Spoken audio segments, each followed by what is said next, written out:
Salutare, oameni frumoși! Astăzi vă aducem un mesaj informativ care vă va ajuta să ne găsiți cu ușurință studioul din Vulcani, strada Calea Ieșilor 5.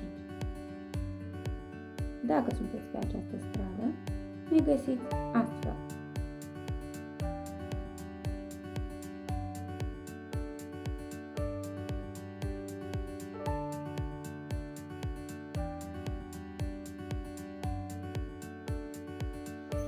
Aici se află studioul. Dacă sunteți vis-a-vis, ne găsiți așa.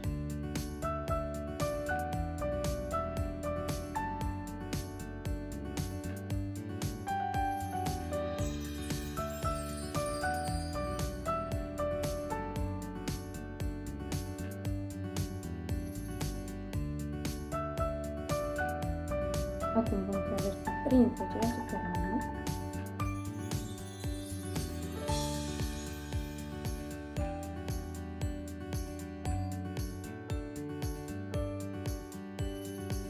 Dar dacă ați ajuns pe strada Ion Crangă, vă prezentăm calea care duce spre noi.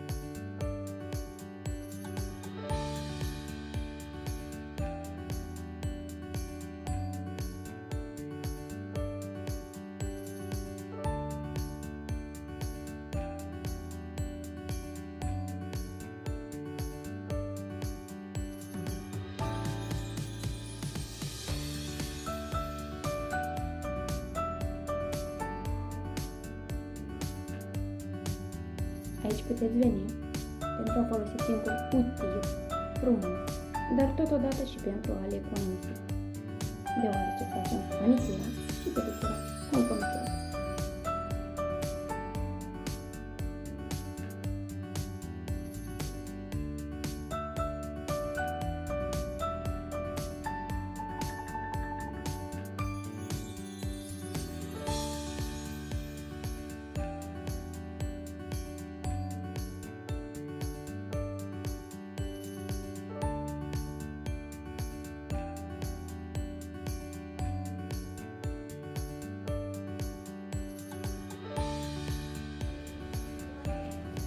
Как вам у нас? Комфортно? Все чудесно, спасибо.